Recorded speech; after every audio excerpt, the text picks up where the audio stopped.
And welcome back, everybody, to another episode of Benched with Bubba, episode 376. Have a good friend of the show coming back on to join us. There's no Bubba on the bat flip tonight, as Toby's on vacation in Alaska, of all places. So if we're not going to talk NFBC with Toby, I might as well bring on one of the best NFBC players out there. You can find him on Twitter at RotoGut, his work over at FantasyGuru and EliteFantasy. Vlad Sedler, how we doing, my friend? I'm good, Bubba. It's always a pleasure to talk to you, a fellow young father like myself. Not that we're young, but our kids are young. Exactly, our kids are young. Yeah, that's why I laugh when you tweeted out the other day the Mervin's Black Friday GIF. You're like, only like certain people. Oh, yeah, I remember that commercial. Yep, I'm with you there. So it was catchy back then, right? I mean, you saw that. I love that commercial. Just open. Yep, I'm with you there. So yeah, no, we both. I love it. You do the same thing I do when I ask, hey, can you be on the show? You're like, anytime after such and such, because that's the kids asleep. I'm like, yep, I know, I get it. Perfect. Yeah, I mean, just to get ready for a podcast is just becomes a thing. Like the kids asleep, but now I've got the two cats locked with me in the room, hoping they don't meow, and then the dog outside trying to get in. So that's the life. I get it, my friend. So it's the life. It's fun. It's fancy baseball. Before we get into the usual NFBC recap and all the good stuff, how are things going with you on this crazy season with the injuries? Like, how are you handling such just pure chaos right now? So I was cruising along pretty well. Like basically 3 weeks ago, I thought it was just destiny. Like I couldn't be stopped. Like everything was just going absolutely right. Pick up a Dallas Garcia a week early for pennies on the dollar. 2 no-hitters in the same week from a couple of guys that I ended up fabbing in Kluber and Turnbull. Then end up, both of those guys get hurt. Eflin skips a start. McCullers goes IL. Just one thing after another. Freddie Freeman and Bogarts, like 2 guys that are basically 2 of the best contact hitters in the league, go on the worst stretches of, basically of their last 5 years. And yeah, I mean, everything just kind of, turned to poop. Ironically, it was, and obviously I don't really believe in jinxes, and I don't think there really is a thing, but I do joke about Roto Karma. And since and literally the day that things started going downhill, was the day that I made that little joke about Plesac and the kid swinging in the fire. So yeah, Dave McDonald got you. No, I was kidding. Yeah, no, it's been a wild year. I kind of know what you're talking about because I've either had teams that have been injured, and then so I kind of like tried to weigh that out, and they've gotten healthy, and the climb's starting back again. Or I had some like you're saying that were just bulletproof for a while, and all of a sudden like 3 injuries in a row happen, and now you're doing the other direction. So it's been basically, if you can avoid the landmines, and there's way more than this year, as like Derek Rhodes and those guys tell us all the time, it's pretty wild. So it makes FAAB that much more important, I feels like, compared to usual. And we're going to talk about some strategies and stuff going forward here in a little bit, but let's talk about some of the big names that got picked up over this last week. As we usually do on the show, we talk about the most added players, or some of the most added players that kind of bring some name value to them. And the first one's Patrick Wisdom, who has 7 home runs already this season. He had 2 on Sunday right before FAAB kicked off. He's, right in DFS. You see his hard hit rates. You see everything. And the guy's crushing baseballs. But it's one of those, how long can it last for? How much are you going for? And I even jokingly tweeted, use some wisdom and don't overspend on Sunday. Like, just don't do it, because it's one of those that just, it's staring you right in the face. So what's your thoughts on Patrick Wisdom? He went as high as 300, but most leagues I was in, it wasn't like crazy. Yeah, I mean, most of us have played for a while, and a lot of listeners of the show too. And the thing is, it's just human nature to want to chase something like this. No matter how disciplined you are, no matter how good of a player you are, there's always that one guy that'll catch you at some point. Whether it's Yerman Mercedes earlier in the year, Wisdom now, Eric Haase, like these guys that just come out of nowhere. You kind of want to be first, but you're not really first, especially when you're chasing stats, right? Because you're not going to get 7 home runs over the next 10 days span, no matter what, from Patrick Wisdom. It's just not going to happen. If it does happen, it's like, the 1% chance. I was on a pod with with our buddy Scott Jenstad the other day. He said 0% chance, right? So he's actually the 3rd player in history to hit 7 homers in his first 8 games with a new team. And Aristides Aquino was 1 in 19, and then Trevor Story in 2016. Yeah, no, that, and we know how one guy's still playing, the other guy doesn't play much at all. So that just tells you everything you need to know about that kind of streak. And it's fun if Wisdom can keep doing it. but it's just the reality. And the biggest thing is the Cubs are eventually, hopefully, you'd imagine getting healthy. So then where does Wisdom play? Like, it's just one of those deals. Like, Jock's hurt, so maybe that'll give him some more leeway for a little longer. But I'm with you. It's like one of those. I always put in keep him honest bids, like we talk about doing, and I didn't come close. Like it wasn't even in the ballpark. So I'm fine with that one. Most of my 15 teamers, he was going for 100 plus, and I was, I know we'll talk about it a little bit later in the show, but I just wasn't in a position to spend that much. And then also just looking at guys in his profile, I understand he was a first round pick way back in the day, but he's almost 30, and it's really rare that you see somebody truly break out and just become a star or a semi-star. The way really only two guys in recent memory did. It's it's obviously Justin Turner and then Ryan Ludwig. I mean, honestly, those are really the only two guys in the last decade you can think of that really fit that profile and break out. Yeah, very, very uncommon. So enjoy it while you can. But you did say one very, very key thing is I think a lot of people, when we're chasing those hot players, you're not getting those home runs he hit. So it's like you got to remember that going forward. You're paying for hopefully the production forward, and it's not always what you're hoping for. Yeah. I'm just gonna lump in the three catchers because every week it seems like there's so many injuries, and now the catchers are getting banged up all the time. And the big commodities this week is Eric Haase, who went deep again on Tuesday. He's been a monster. You have Ryan Jeffers, who's getting a lot of playing time because Garver's going to be out for a while, and he was up early in the year, sent down. Now he's back. And you have Max Stassi, who also went deep on Tuesday. So these catchers they're producing, which is crazy this year. How did you look at these three going into it? Because Haase, I actually grabbed last week in a couple of leagues. Nice. But it's one of those, I kind of think he's going to get a ton of playing time, so I get it. Yeah, I mean, AJ Hinch literally was quoted, I believe today or yesterday, saying they're going to find at-bats for him. I mean, even when Wilson Ramos comes back with the spine issue, I mean, the kid could DH. I mean, a bat like that is in play. And maybe he isn't a flash in the pan. I mean, 28 home runs in about 100 games in AAA back in the last full year that we had in 2019. But obviously a big hole in the swing. You look back at his strikeout rate in the minors. I mean, it's literally between 30 to 40% every single year. So you know exactly what you're getting. It's a guy that won't be startable certain weeks where he's just gonna he's gonna hit 100 for your team, and then another week hit a few bombs. But he is worth taking a stab at because it is at a position that's really tough. My boy is actually Max Stassi because him and I have a long history, at least as far as this year is concerned. So he was actually a target of mine in drafts, like a 30th round pick, because I like his bat. What I'm liking over the last few days is where he's hitting in the lineup. So it was really cool to see on Sunday he hit third. Then Monday he hit fifth, and then today he hit fourth. I mean, obviously when Trout's back and everyone is healthy is not necessarily sustainable, but just super quick, my story with him is on my main event team, it's actually somehow still in first place. It just doesn't have the 30-point lead that I have now. It's like down to like 1 point. But Stassi, I carried zeros from him for 2 weeks because he was on a 7-day concussion IL, and you just thought, okay, it's probably going to be back. It sounds like it, but then there was no news. So I took the 1 0, then I took the next 0, and then as if things couldn't get worse, I picked up Dalton Varsho the week that he went on IL. So literally that Monday he went back to the minors.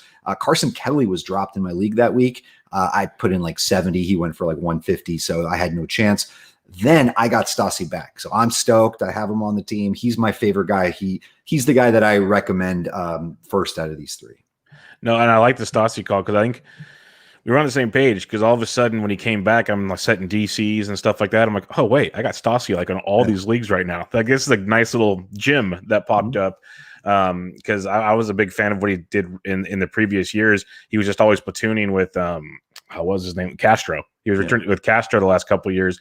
And now it seemed like it's his role because Suzuki, as usable as he's been, he's getting older and just not saying the same Suzuki. So it's pretty much Stassi's role if you saw the writing on the wall there. And I like what you mentioned with the lineup thing because I talked about it with Justin Upton recently too. Ever since he went to the leadoff spot, he's starting to crush baseballs.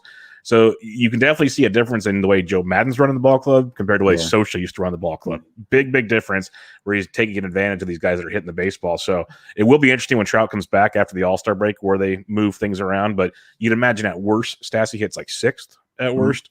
And so that's still very, very good for a catcher's position, as you mentioned.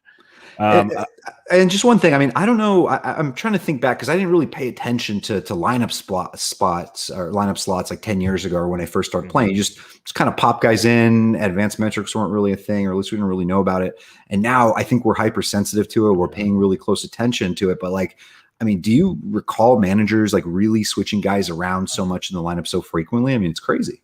No, it's like even when like I remember like we played Little League and stuff, it was almost a standard lineup, and that's how it seemed like the pros did it. These guys would know straight up before they even walked in the clubhouse, like I'm hitting 6 today or I'm doing this. Like it was never a question, and now you hear certain managers talk about it because this new era of ball players is such a creature of habit and everything. Some of these managers will text the guy the night before, like, "Hey, you got the day off," or "Hey, you're batting 7th and you're playing the outfield today," or they'll give them a heads up the day beforehand type deal. So it is very fluid, and I know we have a question from Dusty Wagner we'll talk about later, but I think it's one of the key things about playing DFS is it kind of keeps you on your toe there. There's a few things we'll talk about, but I've said it a lot of times. I know you've said it on shows. I think playing DFS daily has made me a better season-long player. I can 100% agree with that, and that's why I try to preach to people, not just shamelessly plugging my DFS shows I do. Is like, even if you don't play DFS, just listen to them because you're going to pick up things throughout the time, and they're like half an hour long. They're quick, but another story for another day.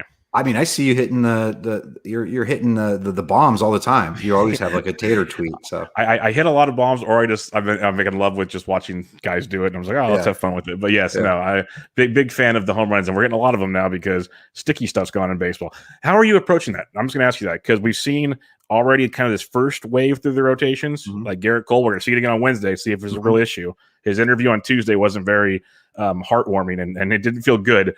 So, how are you going to start looking at these pitchers differently now? Because they're not using the sticky stuff, I should say. Yeah. It changes things. It does. We're kind of locked into our teams, right? I mean, there's not much we can do. If there was like a July 4th league or something like that, perhaps we can adapt and maybe prioritize hitters a little bit more.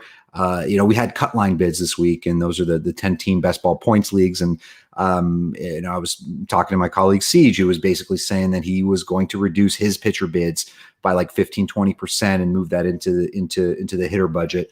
I don't know. I guess I just kind of a wait and see. I'd like to somehow get ahead of it, but I don't know how necessarily I'm going to do that. But it's going to be sort of a universal move, right? I mean, if hitting's going to go up and ratios go down, it's gonna affect everyone sort of evenly.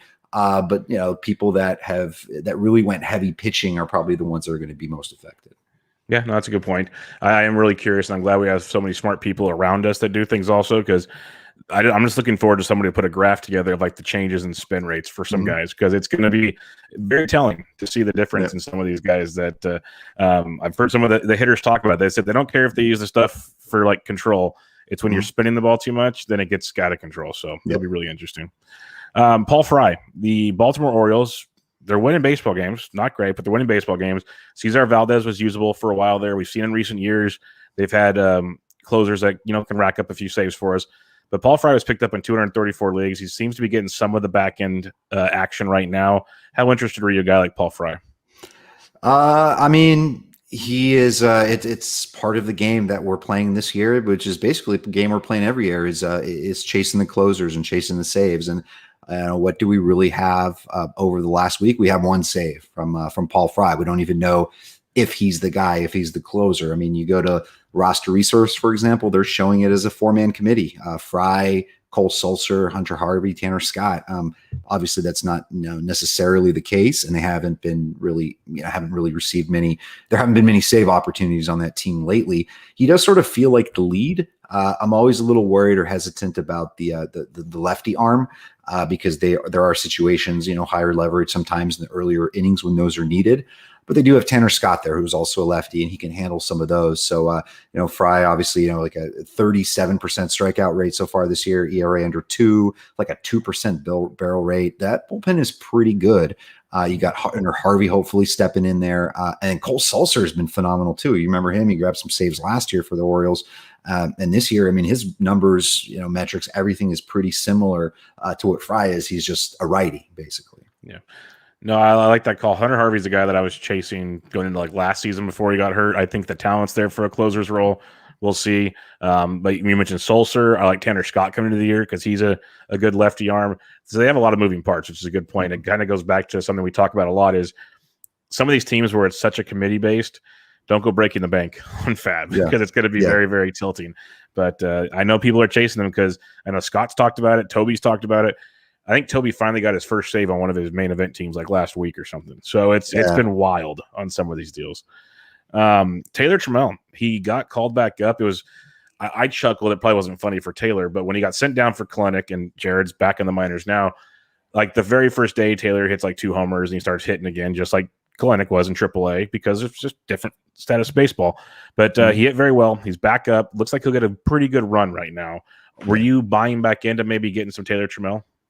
I was. So my my FAAB values article that I put out over the weekend for 15 teamers, he was basically for me the guy to go after. And this is before Edward Olivares got called back up.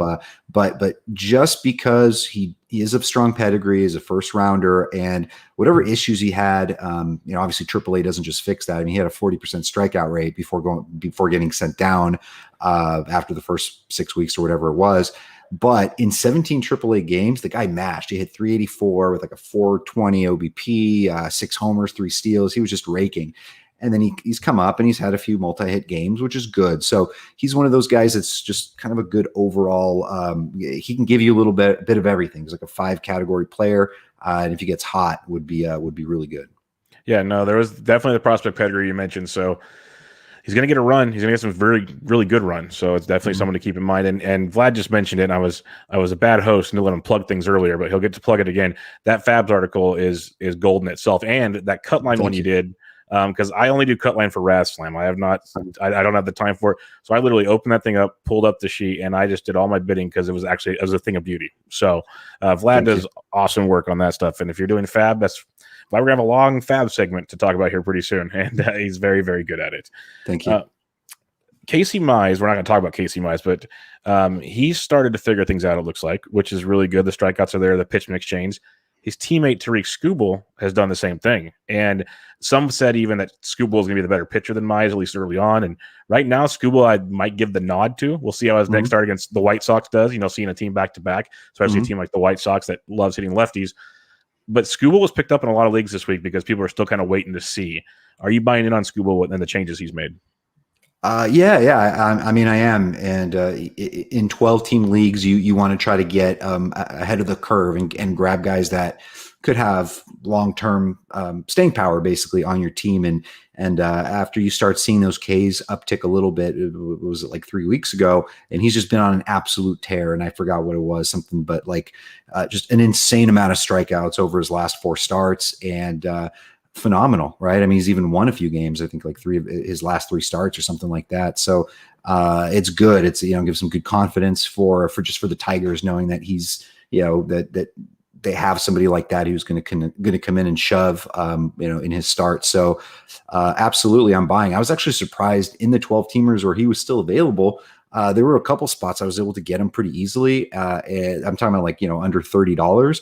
I was, basically quite surprised by that.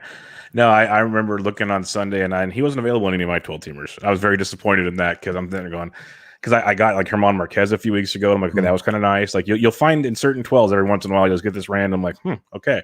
But yeah, no Skubals for me. I was just kind of bummed on that one because he's been outstanding. I think it's for real. Like I wouldn't be shocked if the White Sox got to him this week just because they are that good versus lefties. But he's not going to be perfect every time. He's still young. But overall, I think it's going to be a very good investment the rest of the way.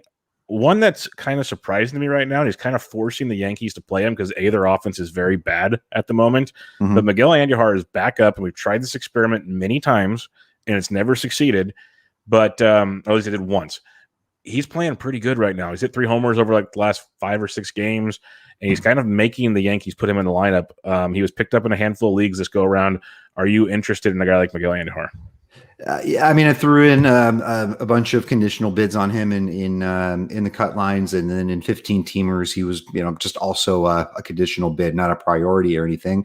But he's going to play. Remember before his injury and everything back in, I think it was 2018, he had that big season, almost hit 30 home runs. I was just right now looking up to see if he walked today, because he is basically up until today, the man hasn't taken a free pass like at all this season. It's pretty impressive. Yeah, that's that is pretty impressive, especially in this era of baseball. You think they're either like going to strike out, walk, or maybe go yards. So that is quite interesting with the young man. Jonathan India, this one is another. We talked about Joe Madden messing with the lineup. Well, they're doing it in Cincinnati because the Suarez experiment, it's been not just in the field, it's been at the plate. He was leading off for a while. Now he's down to like sixth. They moved India back up to first once Senzel went out and he started playing regularly again. And all of a sudden, he's hitting the baseball again. Shocker. You put good bats behind him, make teams pitch to him. The young kid can hit. So I was trying to add him back on teams I dropped him on a few weeks back, at least in 12-team leagues. I'm intrigued by him, at least while he's leading off. What about you? Same. 10% barrel rate, and he's a fantastic prospect, right? He's a first-round pick, fifth overall, actually, a few years back, and had a fantastic start to the season. He made the team from the jump, so really impressive. And the Reds are looking for that leadoff man. They're looking for that right guy. I mean, obviously, I think it didn't take us long to figure out that Suarez really isn't it. Actually, he was hitting better leadoff. He was, yeah. That's only because, you can't get worse when you're hitting 150. So, but they need that kind of that leadoff man. There is no Senzel. Akiyama isn't really good enough to be an everyday guy there. So who is there? So he makes sense for now. And just let's ride with him and hope for the best. I'd see a very good career for him in his future. Yeah, definitely. And he was in the same draft class as Alec Baum. And right now, Baum was supposed to be the better player, according to many. Yeah. And that's obviously a long ways to go. But so far, so good for India. Edward Olivares, you mentioned him earlier. You tweet about him every day. I love the tweets because it's so true. He was really good with the Padres, prospect-wise. Gets traded over. Royals kind of played him here and there. And then they brought him up this year. He hit. They sent him down. He hit.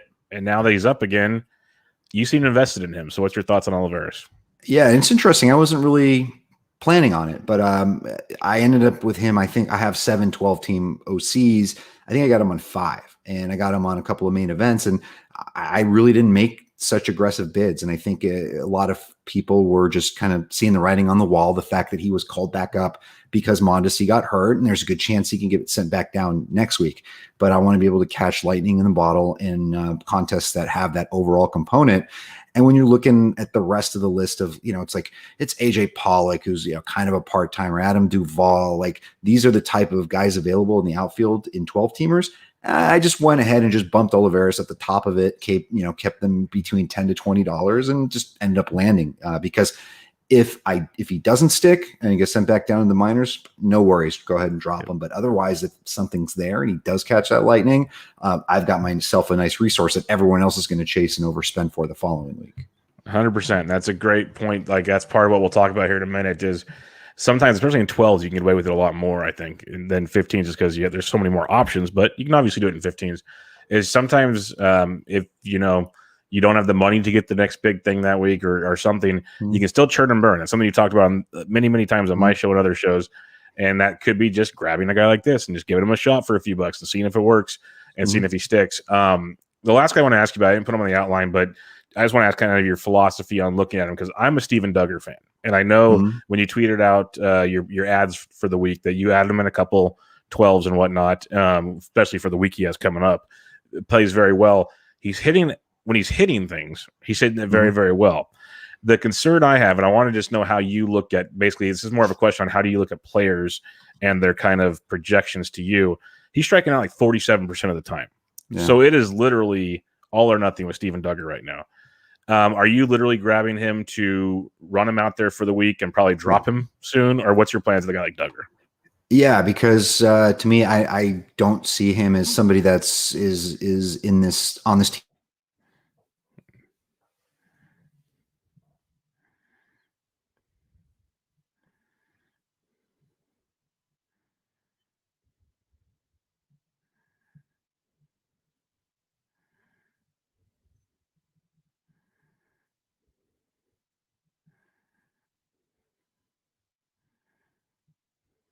Don't mind repeating it. We got him on platinum for more than we wanted to spend. But for my accident, basically, we ended up spending 42 on him. And what happened was my partner Matt spent or I went and checked the bids on Sunday, and I saw 64 on Duggar. I'm like, what's going on here? And we were just both busy with other stuff. And I didn't really check it. And I sent just a message, 64 on Duggar, and he sent me back a question mark. And so I'm like, okay, well, he must really like him. So we got some money. Let me just drop it down to the 40s so we can maybe at least get him. Turns out it was my own fat finger mistake. I meant to put $6 in the middle. I ended up putting 64 on him at the top. So we got him. Let's hope for the best. It happens. Like, I think he's good to run out while he's playing, especially the matchups this week. Like, all those lefty giants. It stinks Alex Dickerson left hurt already on Tuesday, because that's a guy that would have been in line for a big week. But, Talkman hit a granny. Like, there's so many lefties in this lineup that are just and they're cheap, very cheap, and they're going to keep running them out there. So there's something to it there. You hinted at it, like I said, with the Olivares discussion there. The FAAB acquisitions now, like, going forward this year, there's already been so much money spent because of all these injuries. Like, it feels like more than normal. I know there's always some big guys here and there, but it seems like week in and week out, Vlad, there's multiple $100 guys, or at least early on. It was just crazy stuff out there. First off, how do your budgets look? Because it is fun kind of seeing league to league. Are you like still half full? Are you like a third full? What's your kind of overall budget situation looking like?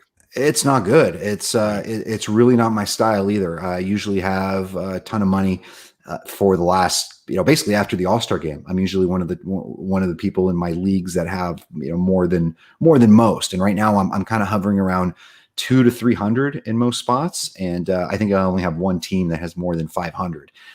And that feels like a very uncomfortable position to be in. And in preparation for another podcast, I went back and I looked at all my FAAB and my acquisitions over the course of the year. And I'm just noticing a lot of mistakes, just a lot of just overbidding, overspending, chasing closers.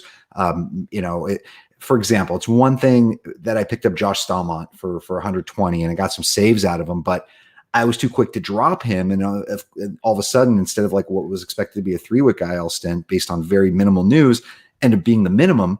And I can't even get him back because I don't have the resources and the funds to get him back. So I'm going to try to be careful rest of the season and not really chase, and spend more time setting the conditionals as properly as possible. Yeah, no, and that's kind of where I'm already at on some leagues, because I'm with you. I have some leagues where I have like less than $200, and it's terrifying. And it's just part of it's been like kind of what you're saying is I probably spent too much on certain guys. Like I was never breaking the bank, but I was going like 42 instead of going like 12 or stuff like that, where it adds up quickly after a while. So it's little things like that. And when you look back at it, but how would you recommend going about it? Because I think your Olivares comment is a good point to it. I know I've tried to look at, like, that's how I got Haase a few weeks ago. I'm like, well, he's playing, like, they were playing him at first base a couple days. I'm like, well, they're going to play him every day. He's catcher eligible. Let's give it a shot. So I got him for a couple bucks a week early.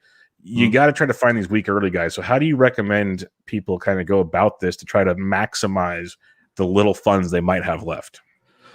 So I think if you're looking at a lot of resources, you're looking at, my FAAB article and some of the other great ones out there, you kind of get a sense of, and even without looking at them, a lot of times you get a sense of who are going to be the top bids of the week per position. And I feel like what a lot of us do is we will put even the guys those guys at the top, no matter what, and we'll never really adjust and move, somebody else below that. Or a guy that we know we can get cheaper, we'll never move them ahead of those guys because, it'd be nice if you end up with your fallback plan. So, I think in some respects, it makes sense to really sort of key in on a couple of guys that maybe aren't necessarily popular, but that you see some value, whether it's just for the week or long term, and maybe bump them a couple spots ahead of consensus to kind of lock yourself in on that. And you can do that on, multiple teams across the board. Like for me, just, happened to be Olivares. For someone else, it could have been Duggar, but just, somebody that you're pretty sure you can get, that you'll probably land if you don't get, kind of all those top guys. I mean, that's kind of a good place to start, I think. That's a very, very good point. How much do you, because I've heard you talk recently, you use the roster resource tool, which is phenomenal. And it's always changing. It's just a great way to just kind of get a feel on what's going on, who's playing where, so on and so forth. They have good grids for the relief pitchers and all kinds of deals, like know who's getting what roles and that stuff. I also like to use the RotoWire 2-week kind of starting pitcher grids. Oh, I have that up. Yeah, that's like a religious. That's a religious. Mm-hmm. Like one of my tabs on my iPad when I open it up, it's up all the time. I just update the date basically. Yep. So how much when you're doing bids? I guess is one way we can kind of help people. Do you go, okay, I'm not even looking at this week. Let's look at next week and get these guys for like $1 or $2 or something. How much are you doing that kind of stuff? It's a little tougher this season because we have a lot of stashes, and that's something that, again, that's not by design, but going into a season, I want to have like one stash on the bench, and I drafted Carrasco. That was my plan on my main event team, and then before you know it, I had to have Gonsolin, Gallon, I have to add him. Oh my God, Voigt got hurt. Oh well, can't drop him. Before you know it, you got a whole bench of this. So you basically hamstring yourself, and you don't have a lot of flexibility to really, so you almost have to play it week to week. One of the things I like to do is maybe project out even beyond that 2 weeks and kind of see who these pitchers line up for over the next few weeks to gauge whether I'm going to be dropping them or not. Like, for example, Griffin Canning isn't somebody that I actually even really like, but I liked his matchups coming up. It was like home Detroit, home Royals, or whatever. And then that's somebody that, because I'm looking at the next 2-3 weeks and he's usable, that's someone I'm going to bump up on my priority. Meanwhile, let's say Merrill Kelly goes to at Dodgers, at Rockies, that's someone I can foresee as a drop. So that's how I'm looking at it, and sort of compartmentalize it and look at it in those like 2-3 week windows. Yeah, no, that makes a lot of sense. Expanding it actually makes a lot of sense because you can kind of really see the cuts have been so difficult this year. Like you said, it's because you want to hold these guys because you know how good they are, but then eventually you just got to break ties with them. Like you mentioned the Stallmont deal. I did the India and other guys, and now all of a sudden they're back. I'm like, oh, well, that'd be nice to have them back, but it's just not going to happen. So, yeah, I'm 100% with you there. When you mentioned trying to save all your money, or at least half your money for after the All-Star break. Obviously, that's not happening now. And I know we've talked about it. You've talked about it. You want to have a certain chunk for like that last 4 to 6 week run. You really need to have some cash because you don't want to be just sitting on empty and praying your team stays healthy. With the craziness that's taken place this year, what's your target number for that end game? Because it used to be like $100, $200. Yeah, you're almost there right now in certain leagues. So what's your target number down the stretch? I'm going to just have to be really tight, basically the rest of the season. I mean, we still have, another 14 bidding weeks. That's quite a lot, maybe 13, something like that. Just have to get tighter as far as what I'm spending on, and just know that these prospects that are coming up, they're going to be guys that are getting called up that haven't been drafted. I'm not going to be in the mix for those. So I have a smaller margin for error to really have, really get that guy that's a true difference maker. And I'm just going to have to keep grinding. One of the people that I really look up to, who's a phenomenal player who I've learned a lot from just like by being in his leagues and getting my butt kicked by him, is Steve Jupinka. He's an NFBC Hall of Famer.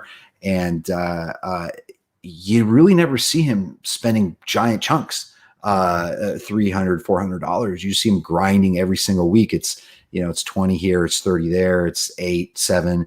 And it just works for him. Just always, kind of targeting those right guys that have some, some status for it. Because if you really think every week before you start your bidding, and you think and realize what's it come down to, $27 per week or something like that is what you have to spend. And if you're spending, 120, 110 almost every week, of course you're going to be off track. The good thing is, over the last couple months, a lot of teams are sort of in the same boat as you. So just the bid amounts in general go down. Like, of course, there'll always be like somebody spending $200 on someone who still has money left, but you're going to be able to get guys sort of more affordably. And now I'm starting dollar days. Like I usually never bid $1 because I don't want, someone, I don't want to tie with somebody. And if there's a tiebreaker because of standings, I don't get them. So I'll always go 2. But lately I've been, getting guys I like for $1, and it's been working out. It's been wild seeing some of the guys that go, and I think it could go back to one of your earlier comments is, your column and other people's columns, they see the similar guys towards the top, and so they're just throwing those there, and they forget to even put conditionals in on some of these guys, and all of a sudden guys that I thought were kind of like worth $5 or $6, I'll put in $5 or $6, and they're going with no backup bid. I was thinking, oh, that could have been a nice. Like, it sounds silly, but those $4 is going to be very important in a few weeks. So it's I'm already looking at that now, like kind of kicking myself. Like you you tweet it out a lot when you have those bids where you're like right the same number or you're real close and you win them and stuff, like the gut instinct there. Do you enjoy those more, or do you regret the ones where you spent a ton and there's no backup bid? Like which one gives like, you know what I'm saying? One's really joyful. Which one's worse or good? It's worse. The losing. You just don't want to. You just really don't want to. It depends though. If in a majority of leagues, this person's going competitively, and my bid is slightly above what the majority is, that's fine. But if my one league is the outlier and people didn't bid because whatever, that I don't feel as bad about that. I mean, just happens. It happens. Yeah. No, I'm with you there. That's why I try to do, you probably do in others, is how much do they go for in other leagues? Like, at least am I in the ballpark? Because that is the weirdest thing with FAAB is you see it every Sunday. People are tweeting it out, or you go look it up, and your league might have gone for X amount, and this other league went for this, and, and there's no rhyme or reason half the time. And it's just like really annoying sometimes and really good sometimes. So it's just the ups and downs of the whole deal. You've talked about 12-team leagues, which you have just been just machining throughout your entire career. You're very, very good in the 15s also, not discounting that. But your 12-team success, you tweeted it out before the season. It's ridiculous. And the FAAB's very, very different in those two leagues. And I'm learning that the more and more I started doing NFBC the last few years. How would you recommend it? Like, how would you foresee it maybe going this year, the 12 and the 15, for like the dollar day situation? Because you can get guys cheaper in 12s more often than not. So how would you kind of recommend people in like a 12 approaching things compared to like a 15? Yeah, I mean, with the 12s, at least in FBC, there's a wide range of competitiveness in them, right? I mean, if you buy the 3-pack, you could have one league where you're looking at the free agent options, and usually they're plentiful in 12s, but just there's always that 112 you have where there's just nobody there. You have a nice competitive league. Usually it's those dumb ones we get in because we have like draft fever in February. So we invite all of our friends like, hey, John Fish, come on over. Like, do I really want to play against John Fish? So, those are the type of leagues where those things happen in. But I mean, a lot of times people there aren't even backup bids. And I know a lot of my success in 12-teamers is because I don't quit. After the All-Star break, when teams have faded or where they're not in the hunt, they feel like they're not in the hunt because the prizes are only to first and second, they stop bidding. So at that point, I'm able to get everybody I want, $2, $3, $6.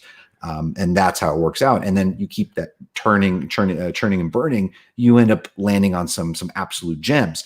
Not to mention people drop good players too. And sometimes you're picking up some studs and catch them at the right time. Yeah, no, that's a very good point. Is unfortunately, as much as we always want to say, like we're in competitive leagues, football runs the world.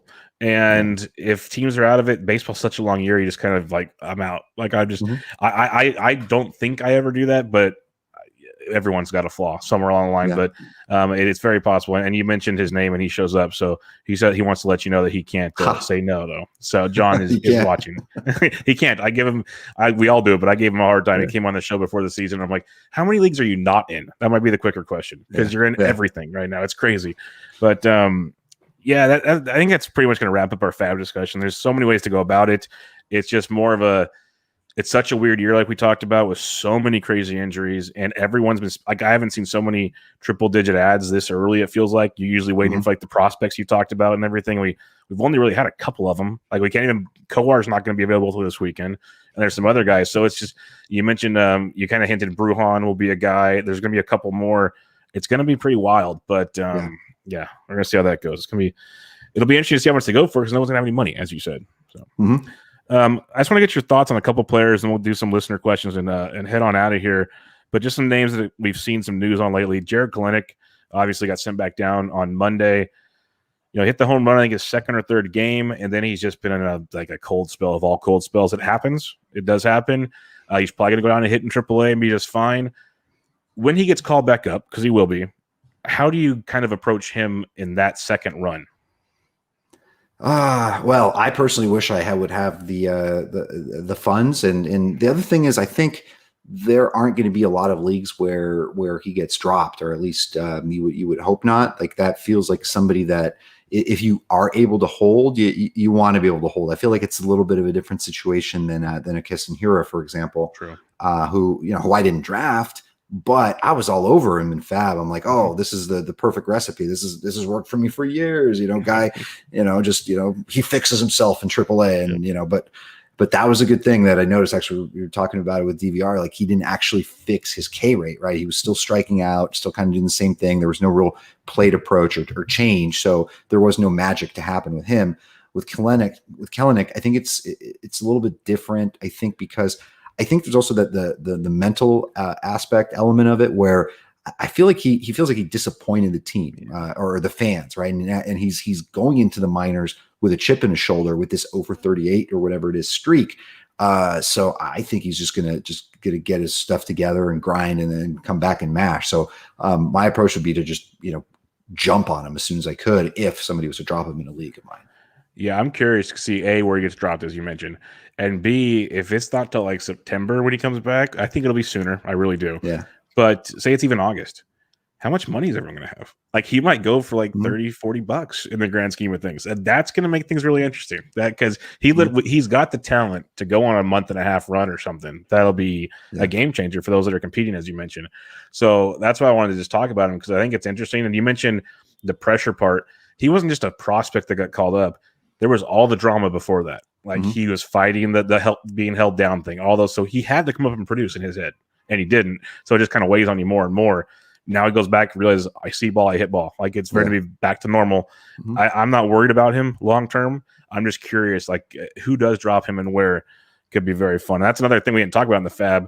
With all the craziness right now, sometimes who gets dropped each week is more important than who's still on the waiver wire, because they will be going to the wire. But there's a lot of rage dropping, and guys just have to get dropped because of conditions. So another thing to catch on to. They might not be playing well, but you get them cheap and hope they come back. Yep. Byron Buxton is starting his rehab assignment on Tuesday. He started it today as we're recording. He's more, I call him, he's more Major League 2 Willie Mays Hayes, where he's hitting for power and kind of steals once in a while. Yeah. Are you, I know this is a weird question because he has to stay healthy, but he had a stint on the IL, so we hope he's back. Are you a believer in him? He's probably not available in any leagues, but are you a believer in this change we've seen from Byron Buxton? Oh, yeah, absolutely I am.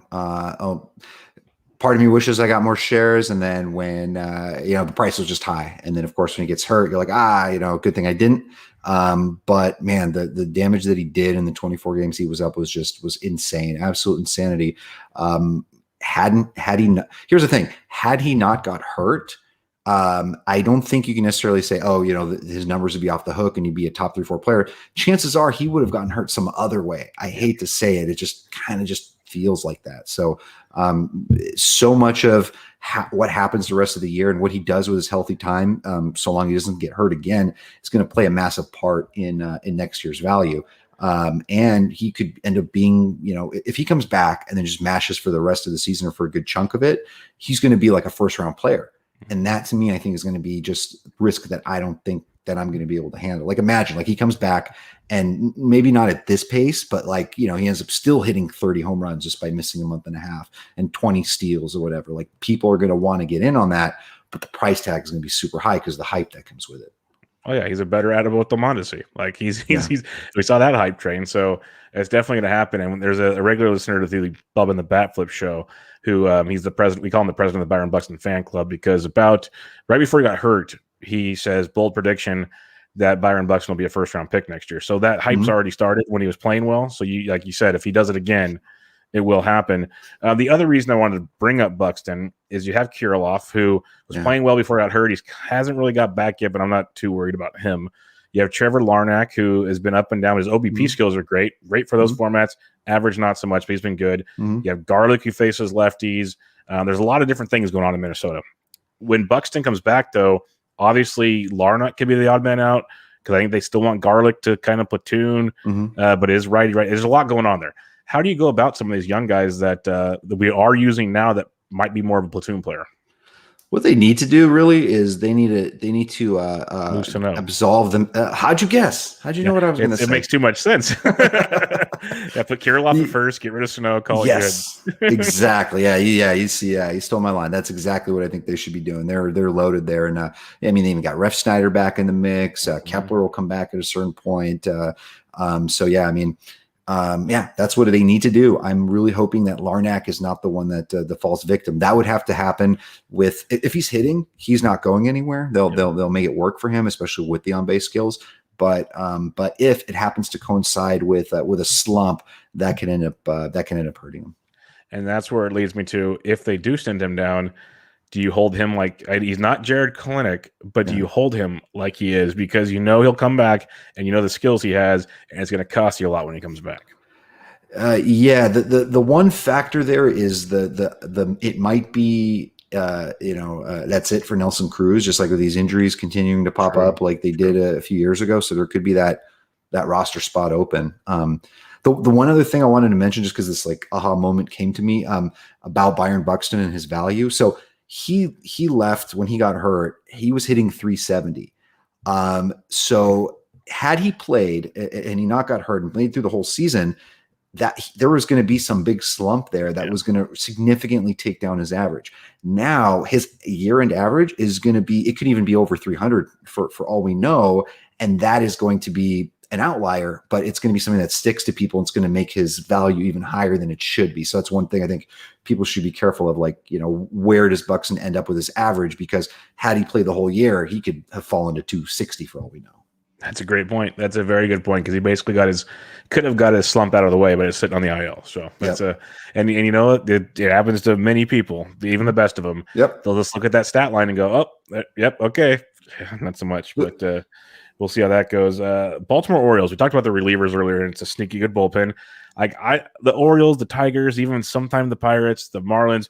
Some of these teams that aren't. The Marlins actually good this year, so that's not fair.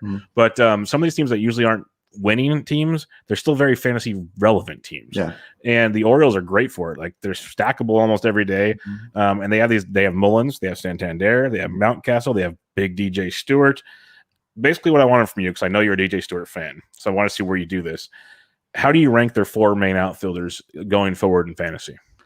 So it's funny because sometimes there's like a line of shtick and like what I think is comedy, and maybe some people sometimes taking me too seriously. I've always liked Nick Pivetta, but I didn't think he's gonna be like a superstar. And same thing with DJ Stewart. He is who he is, but like they're just guys you just kind of have fun with or whatever. I don't think DJ Stewart is in their kind of class because he's not a good all around hitter, and he can only hit righties basically. But he does have some really solid power, like really strong power, but he's last in that group to me. Cedric Mullins is, I think, the top guy. So Mancini aside, Mancini's their best hitter. Mullins is really something where he locked in after dropping the hitting from the other side of the plate, not being a switch hitter anymore, and something's really clicked for him. And I think what we're seeing from him is sustainable. Like, the guy is just he's mashing. I think that'll continue. So I like him first.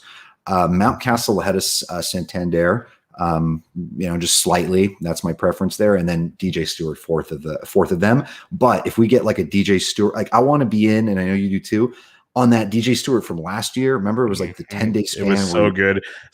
Like 2K on DK every day. And it was glorious. It was absolutely glorious. And it's going to happen too. It will happen. At least there'll be one run this year where he just goes bananas because somebody will get hurt and they'll be out for a week or something. And it'll be 7 games in Camden against some just powder puff pitchers. It's going to be beautiful. It will happen. They call it the wisdom. Yep. There you go. It's going to happen for sure. Another guy that you added in a few leagues this week, and I do like this ad. I think there's going to be a spot for him for a little while here in Atlanta. Is Tucker Davidson, the lefty. He's going to make his 3rd start on Wednesday. He's made 2 pretty good starts so far, and kind of spot starts. Had good minor league numbers. I know you put some bids in for him. Was it more of a let's just use him now, or do you kind of see a path where you're going to use him for pretty much the rest of the season? There are certain guys that fit a specific profile where there's something a little extra, or there's a little bit extra pizzazz when they're playing for a team that is really good, that puts them in line for longer work, for a win, and for whatever reason. Like, we're seeing it out of outside of what Martin Perez did tonight, but like Martin Perez, Nick Pivetta, like these guys are fantasy viable. They're playing for teams that are winning, and that's kind of a situation that Tucker Davidson could step into if he can hold on to that spot. And my thinking is that 5th spot it's kind of up in the air, but it's valuable. But it's also competitive, right? You've always had Bryce Wilson and Kyle Wright kind of fighting for it. At some point, Soroka will come back. So he could assert himself in that rotation. And for all we know, he could be it could very easily be a better pitcher than Drew Smyly the rest of the year, right? He's, is 25, is, healthier. And so we'll see. There's something there that was like, is worth bidding on more than like, like a Keegan Aiken, for example, who's an AL East guy, or somebody from the 6-man rotation from Seattle, like a Justin Dunn, or the 6-man Angels with Patrick Sandoval. Like, you don't know when those guys are going to start, but here, a 5-man on a good team, sometimes in a lot of pitchers' parks, something there worth throwing money on. I like that because I liked what I've seen in the first 2 starts, and at least he's shown that in the minors. He was not like a fluky 2-start thing. So I just think it's funny because we've talked about so many young Atlanta Braves pitchers over like the last year and a half. And I never really heard his name ever mentioned in those discussions. And here he is. He might be the last one standing before we're all said and done, which is baseball in a nutshell for you. Some listener questions for you. I know you talked to Billy B on Twitter a bit, but I think it's pretty funny because he always has good questions, entertaining questions. And he says, who was the greatest Russian hockey player and why was it I'm going to mess it. Fetisov. Yeah. I mean, Vyacheslav Fetisov was he was one of the first hockey players, like when that influx of Russians came to the Red Wings, and he was on the Russian team that got beat in the 80 Olympics. He's just, considered like the great, one of the greats. So as far as defense is concerned, he's like the best defensive Russian hockey player of all time. Offensive, it could be a lot of people, right? It could be Bure, Fedorov, Mogilny, Ovechkin, obviously. So many good guys. So I think that's just like an open question where there isn't necessarily a definitive answer. Yeah, I think it's amazing. I've heard your backstory. I think pretty much anybody that's listening to this show knows your backstory with the hockey players that your families are friends with and everything. And it's just crazy because I've become a bigger fan of hockey in recent years once I started going to Sharks games and stuff. Yeah. It's a different animal. It's like, it's hard to explain to people because it's so boring. It's like, go to one game in person and it'll change everything for you. Like, not all sports are like this. This one will, I promise. And it's awesome. And now you got playoff hockey right now, which that's might be better. As I'm a diehard baseball fan, but playoff hockey might take the cake on that one. It's really phenomenal. And fantasy hockey is kind of a sneaky good fantasy sport too, for people that really get into it. I mean, it's a lot of fun. Yeah, I would love to do it. I used to play basketball. I don't play basketball anymore. Hockey, I could see being very, very fun though. I'm with you on that. I had a guy DM me a couple days ago and just mentioned, can you bring it up on the next show? So I'll bring it up on the next show. Seth Fox, he asks, what do you do with Yasmani Grandal? He's hitting 153, but he's walking almost over 28% of the time. He's still hit 9 home runs. So if you're not in an OBP league, he is really, really hurting you. Otherwise, he's been great. So what are you doing with a guy like Grandal? At first, when you said Seth Fox, like, wait, I don't know that major league player, but yeah. Yeah, I mean, it's still Yasmani Grandal. It's one of the better hitting catchers in a position that is really shallow. There's really not much you can do if you have him because you can't really sell low. But I mean, look at that walk rate. Like, it's like a record breaking walk rate. It's basically 28% at this point. So like 1 every 4 times he comes up to the plate, he's getting on base. That's a really good thing. The other thing is that Tony La Russa was messing with it. Like, you have your best on base guy was hitting 6th in the lineup. That didn't really make any sense. And there was a little correlation. He started hitting some more homers and hitting well when he moved up to 2nd in the lineup, and then he was kind of bouncing all over the place. It took Eloy and Robert injuries for that to happen. But that's a good spot for him. And then when you think about it, he's on pace outside of the average. He's never a good average guy. His career, he's under 240 for his career. But he's got 9 home runs with 20 RBIs, and over the course of the season, that's 25 and 60 or 80, whatever. That's on pace. So what's wrong with that? So I'm fine. I think you hold Grandal if you have him. Yeah, the average is going to stink, but average is down everywhere this year, so it's not as big, I guess. And I still think it's maybe at least a 220 by the end of the season. So he's going to have a heck of a stretch for you coming up, like a heck of a stretch. If you've gone through the bad times, stick it out a little longer for the good times, because he still is a very talented hitter, like you mentioned. John Fish wants to know, what's it like being a legend like yourself, Vlad? That was his question. That was his question. So I had to ask it. Yeah, I don't know, John. How does it feel to be a legend like yourself? Yeah, John's a hell of a player. Like he sees something else. Drew Forte asks, with lots of FAAB being spent already, bids are starting to tighten up. We kind of talked about this, but how do you decide which players are worth for the extra money as your FAAB dwindles? And does smaller FAAB affect what you're bidding on? It doesn't affect what I'm bidding on. It moves everything just down, and as far as tiers or like what I'm spending. So now I'm thinking and thinking differently, and I'm thinking more percentage of my budget. And what was the first part of that question? How do you know when to spend extra money on a player? At that point, you almost don't have extra money, but you know, it goes back to what we were talking about earlier in the show. If there's somebody you really believe in that you feels like kind of everyone's missing out on or falling under the radar, you know, don't leave them fifth in your conditionals. Make sure you get them, because what ends up happening a lot of times is that person that you're really feeling is going to do well, and you missed out on them because you got somebody higher just because you were kind of like auto bidding based on, you know, preference and people's general order.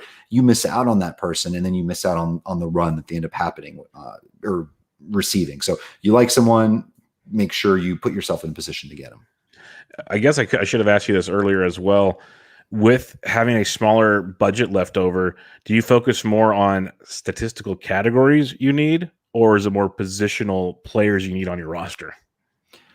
So in 15 teamers, you're grasping for straws. You'd like to get somebody that has the ability to stick on your team for the entire season. And in 12 teamers, you're basically a lot of times just picking up fallen talent, right? People are dropping good players every week. I want to collect as many of those as I can for as little price as I can. So that's what I'm doing. The goal is always to fill a roster fully and optimally every week in both 15 and 12, but also make my team consistently better every week, and just kind of build more of a staple that I can rely on over the course of the whole season. Good point. Lil Book of Calm asks, as a two-parter, I'm fairly new to Roto as a format, and I'm trying to figure out how to shore up my weaknesses. It's a deep 12-team Roto, average, and OBP league.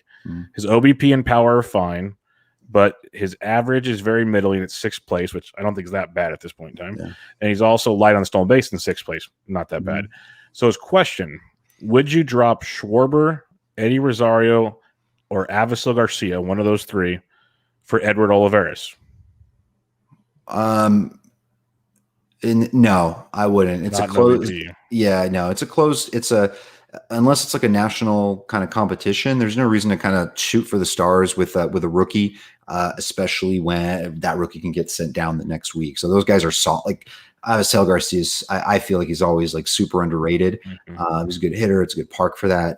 Eddie Rosario, Eddie the Eagle, you just don't drop. And if I'm not mistaken, he's not a great walks guy, right? He's always pretty low, and I'm guessing he's low again this year. He's going to get hot at some point. It's it's Eddie Eagle. He's got that the good bat flip karma. So he's got some goods to come into him. Yeah, I'm with you there. I'd hang on a little longer. He says, would you look to maybe trade instead? If you can get a trade that's worth it, sure. But I wouldn't be dropping for Olivares, that's for sure. And I wouldn't drop Schwarber before the summer of Schwarber. Like he's about to hit 1 million bombs. Yeah, because you know what they did on Tuesday, Vlad? They moved him to leadoff. Yes. I was so happy to see that. We saw that in Chicago. He's got decent OBP skills, but now you also put him at leadoff there in front of Soto and company and Turner. How many more pitches he's going to see to hit? Like, boy. Yeah, it's going to be beautiful. At SMMS79 says, Vlad, if and when you have gone against the gut, what were some factors that push you to do so? Statistical analysis, advice from another player? Would be curious to hear more about your process if maybe the gut is letting you down on a given day. Gut, it lets me down when I start thinking. When I start overthinking, basically. So, or if I start polling people, like anytime, it's always the worst thing. You have a smart collection of friends, but everyone has their difference of opinions, and you can have 4 great NFBC players or just any fantasy players have completely different opinions or different ways that they're building teams. And you start kind of, you asking around, and you sort of forget your original thought, right? It's similar to DFS. Like you have that gut, you're like, I love DJ Stewart today. And then somehow you're making lineups, you're tweaking, you read something here, you read something there, you jump in some chat. Before you know it, you tweak DJ Stewart out of your lineup. So the more you overthink things, just, that initial reaction, especially for seasoned player and watched a lot of baseball, played a lot of fantasy and kind of gather a lot of tendencies, you can't go against that initial reaction. So it's whenever I start overthinking is when that starts to happen. Simon P asks, I know Vlad is a hockey fan, so I'd love to know who he roots for and his take on my team, the Habs. Do they have a chance against the winner of the Avs and the Knights? Unfortunately, I haven't been following hockey this season as much as I had in the past. Like, this is what happens when you draft a million fantasy baseball teams. I am following enough to kind of know where the series are and everything. I mean, I do think that the Avs are probably gonna win the cup, but I mean, Habs have history on their side. They have amazing goaltending right now and a pretty good, solid overall team. So I don't see why they can't win at all. Yeah, that Colorado team is something crazy right now. They're looking really good. He does have a baseball question though. It's kind of tongue in cheek, but it's who's actually good on the Rockies. Would you want any on your roster if, say, they didn't play for the Rockies? Like, we know it's kind of the joke, they always screw with us. So who do you think is actually good that I guess he could hold and hope they play, or like you'd like on your team? Well, Sam Hilliard, of course. And don't get me started on that. That's a sore subject for you and me both. Yeah, man. I mean, obviously Trevor Story. Outside of, obviously if you're looking at the splits and hit course of his career in cores versus against, I mean, it's a stark difference. But that's the case for everybody. It's just basic, it's just elevation. I mean, really, what else can you say? That ballpark and everything. A lot of these guys, like Charlie Blackmon, I don't think would be any good anymore if he wasn't in Colorado. I mean, he's already kind of having a pretty poor season. But a lot of these guys, I mean, this is a really not good roster. A lot of these guys are really bulked up or, sort of magnified because they're in cores. Like even, Garrett Hampson, I love Garrett Hampson because I think he could, I've always drafted him because I think he could steal a lot of bases if he gets the playing time. But you take Garrett Hampson, out of Colorado, you don't have much. So I don't even know, man. I'm losing my confidence completely because, I mean, I loved CJ Cron. He was crushing it. And it's like, oh, my 300th overall CJ Cron in February, man. It's going to win me all the leagues. And the guy can't even get the ball can't hit. It's really sad. And he's sitting on Tuesday. Yeah, he's platooning with Matt Adams. That's all you need to know. That's all you need to know. Sean asks, so far, what breakouts seem legit and have the best chance, not just being a hot month or so, like Rodon, Garcia, Vlad, Winker, so many guys. Is there one guy that really stands out like this is legit? It's not just a fluky thing. I think I also have to dig a little deeper because the obvious ones, they pretty much are who they are, and they were expected to be. Maybe not everyone expected them to be, but a lot of people did. Like Vladimir Guerrero it's no shock, and it's going to be one of the best players in the league for many years to come. Jesse Winker is up there too. The guy is a really good all around baseball player, and I liked him a lot. But then there was that one interview I did with the three GOATs, the three NFBC Hall of Famers. I asked them, like, who's going to kind of have like that breakout this year. And Lindy Hinkelman, who's, two-time NFBC champion and, highest winning person one season, his hitter was Winker, right? So that, it's another thing you start thinking about. And so those type of things aren't surprises to me. The one guy I think that could stick for the rest of the year is Adolis Garcia. He's hitting in the middle of that lineup. He's quieted down a little bit. He may not hit another 25 home. He may not stick to that same pace, but I think he should stick in the lineup all season and continue to play. Like they just got rid of Chris Davis there. So even when David Dahl comes back and everybody's healthy, I still think Adolis Garcia is going to be viable all season. Yeah, I'm with you there. That's why I haven't looked and seen how the cut line went, but I'm curious how much he was going for. We'll have to check that out a little later. But two more questions for you. Dave Petroziello asks, with apologies to Bubba and the listeners, with Vlad on the show, I have to bring up the Diamond Challenge. In all my stubbornness, I'm finally picking up Vlad Jr. Couldn't fade him any longer. I'm probably as bitter about Vlad as Toby is, except Toby is much better sport than I am. I'm a poor sport. My question is Crone at $850,000 a drop? I just dropped him on my team because the other option was Bubba's boy Trey Boo Boo Mancini, and they're the same salary. We all hyped up Crone, but I think we were wrong. And tonight again, he's sitting versus Matt Adams. So just what we talked about. Yeah. So is he droppable? Yeah, it's funny. Petro, Dave, I've known because he's played the Diamond Challenge with us for 15 years. So I've known him online basically for a long time. He's won the overall there twice, and that's why it's just so funny seeing him like asking. He's always like asking questions or whatever. Like, but dude, you kind of know. But his his Achilles heel is his stubbornness. Like he just gets locked in on players, whatever, and he kind of can't move off of it. So obviously you made that Vlad Guro mistake, and now you picked him up. That's good.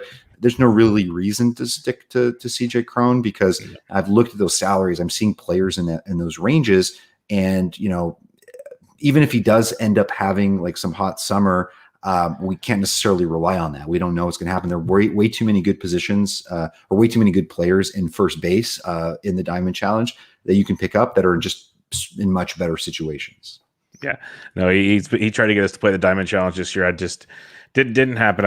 I'm trying to figure out my leagues I'm in right now, let alone a new format. So patience on that one. We have to talk next year because the in season management of that is like, honestly, it's like 5-10 minutes a week.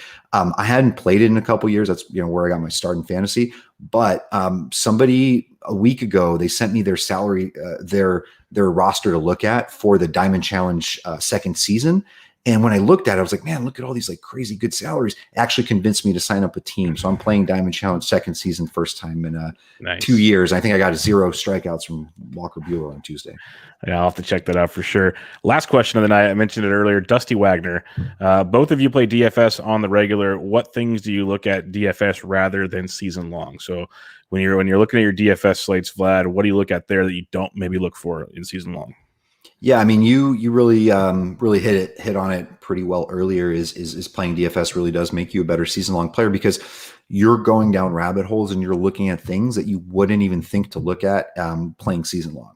So lineup comes out, you're noticing when somebody's hitting first versus hitting fourth. When they're out of the lineup, you're actually going in and digging into splits on players, how they do versus lefties versus righties. So when you go to set your season long lineup, or you're looking to pick someone up FAAB, and you see, okay, the Giants are going to, to face all righties. And I know that they platoon, a bunch of lefties. You can use that to your advantage, and you kind of know these numbers by heart because you look them up and spend time in on DFS. So DFS just makes you really kind of own in on certain things, and it spreads out to your ability to make wiser decisions in season long. Yeah, the splits are very big because you get those reverse splits guys that most people wouldn't think about, and that can really help you when you're on FAAB. Like, oh, hey, I want these righties versus righty when you don't think you do, but you actually do this week. So that can be convenient. And I think it also the platoons, like you mentioned, but it's also when you're doing DFS, you just care about that day. So you're trying to figure out that day. Where in your season long, in the grand scheme of things, you just want that number at the end of the season. Obviously, if a guy is slumping tremendously, you're not going to worry about it. But it's the old saying, like you mentioned Freddie Freeman earlier. You're not dropping Freddie Freeman. You're still in belief that he's going to be pretty close to the back of the baseball card by the end. And if he does that, your number is going to be fine. In DFS, you're not paying $5,500 for Freddie Freeman right now, more often than not, unless you're being really contrarian. So that's kind of a different animal when you're breaking things down, comparing the two. So stuff along those lines. All right, Vlad, always a pleasure having you on the show. Always good stuff. Before we take off, plug all of your great work and where they can find you. Yeah, I mean, Twitter is at RotoGut. Work is all at FantasyGuru.com. FAAB article, From the Gut's more of a free piece. That's it. Just, grinding away. Hopefully I'm always available on Twitter. If I don't answer your question, I usually will get to it eventually, or I just happen to miss it. So I'm sorry. But yeah, I mean, thank you so much for having me on. I always tell you, you got that voice, man. You're made for this, and always a smooth and easy conversation. So I wish you best of luck in the rest with your teams rest of the season. I appreciate it, Vlad. I always enjoy talking to you. I hope to meet up with you down the road here, maybe in Arizona or something this year. But if not, I might jump in with Matty Wood and go catch the Dodgers game with you guys just for fun. Ooh. I could be the heckler in the crowd just for fun, and we'll have some fun because, like I told Scott Junstead the other week when he was on, I'm loving this. I'm going to just do my trolling right now because I still believe the Dodgers win the West. I'm not clueless in that regard. So I'm going to enjoy it while I can, and then you guys will get to raise your trophy at the end. That's how it's going to go. I'm very, very onto that. You know what? Baseball is it's sports, man. It's such a fickle, crazy thing, and there is some magic going on. I will not deny it. There's something special, and I even got myself digging in on the Giants hitting coaches. I didn't know it was kind of like a duo there, concentrating on different things. Like there's really something going on. I mean, if you can transform Brandon Crawford, it means, you have a chance to win it all. Hey, Farhan did it for the Dodgers. He's doing it in San Francisco right now, so you never know. But everybody, again, check out Vlad on Twitter at RotoGut, which you probably obviously do if you're listening to this show, and all of his great work. It's worth the price over there at Guru Elite and Fantasy Guru. So, Vlad, thanks for joining me, man. We'll do it again next time. Thank you. Everybody, it's Bench with Bubba, episode 376. See y'all later.